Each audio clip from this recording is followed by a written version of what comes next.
ದಕ್ಷಿಣ ಕನ್ನಡ ಜಿಲ್ಲೆಯಲ್ಲಿ corona virus ಸೋಂಕನ್ನು ತಡೆಗಟ್ಟುವ ನಿಟ್ಟಿನಲ್ಲಿ ಜಿಲ್ಲಾಡಳಿತವು ಆದೇಶ ಹೊರಡಿಸಿ 1 ವಾರಗಳ ಕಾಲ ಫಾಸ್ಟ್ ಫುಡ್ ಅಂಗಡಿ ಬೀದಿ ಬದಿ ವ್ಯಾಪಾರಗಳನ್ನು ತೆರವು ಮಾಡುವಂತೆ ಆದೇಶ ಹೊರಡಿಸಿದ್ರು ನಗರದಲ್ಲಿ ಮೀನುಗಾರಿಕಾ ಇಲಾಖೆಯಿಂದ ಅನುಮತಿ ಪಡೆದು ನಗರದ ಕದ್ರಿ ಸರ್ಕಿಟ್ ಹೌಸ್ ಬಳಿ ಮಾರಾಟ ಮಾಡ್ತಾ ಇದ್ದ ಹೋಟೆಲ್ ಮತ್ಸ್ಯದರ್ಶಿಯಲ್ಲಿ ತಿಂಡಿ ತಿನಿಸುಗಳನ್ನ ಮಾರಾಟ ಮಾಡುತ್ತಿರುವವರ ವಿರುದ್ಧ ಇಲ್ಲಿನ ಅಂಗಡಿ ಮಾಲಕರು ತರಾಟೆಗೆ ತೆಗೆದುಕೊಂಡಿದ್ದಾರೆ. 2 ದಿನಗಳಿಂದ ಇಲ್ಲಿರುವ ಫಾಸ್ಟ್ ಫುಡ್ ಅಂಗಡಿಗಳನ್ನ ಮಾಲಕರು ಮುಚ್ಚಿದ್ದಾರೆ.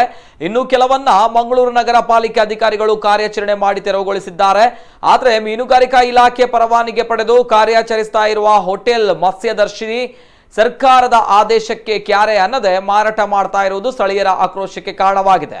ಇದನ್ನು ತೆರವು ಮಾಡುವಂತೆ ಅಧಿಕಾರಿಗಳಿಗೆ ಮನವಿ ಮಾಡಿದ್ದಾರೆ. ಬಡ ಫಾಸ್ಟ್ ಫುಡ್ ಮಾಲಕರಿಗೊಂದು ನ್ಯಾಯ, ಸರ್ಕಾರದ ಸಿಬ್ಬಂದಿಗಳಿಗೆ ಇನ್ನೊಂದು ನ್ಯಾಯವೇ ಎಂದು ಈ ಸಂದರ್ಭಗಳಲ್ಲಿ ಸಾರ್ವಜನಿಕರೆಲ್ಲರೂ ಸೇರಿ ತರಾಟೆಗೆ ತೆಗೆದುಕೊಂಡಿದ್ದಾರೆ.